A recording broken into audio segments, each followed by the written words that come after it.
Time 11:30 PTM లేఅవుట్లో ఉన్నాను ఇప్పుడు. సో ఇప్పుడు ఇక్కడ నుంచి కోరమంగళ వెళ్దాం.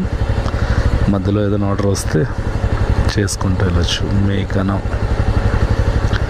మేఘనా ఫుడ్స్ కోరమంగళ 5.3 ఆర్డర్స్ వస్తూనే ఉన్నాయి back to back.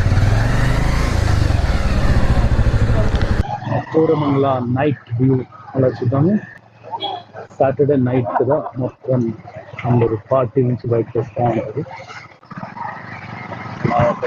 Back to back orders వస్తున్నాయి ఈ ఏరియాలో. మునేకోలలో 15 కిలోమీటర్స్కి వెళ్ళాలంటే నేను యాక్సెప్ట్ చేయలేదు, స్కిప్ చేశాను కొంచెం.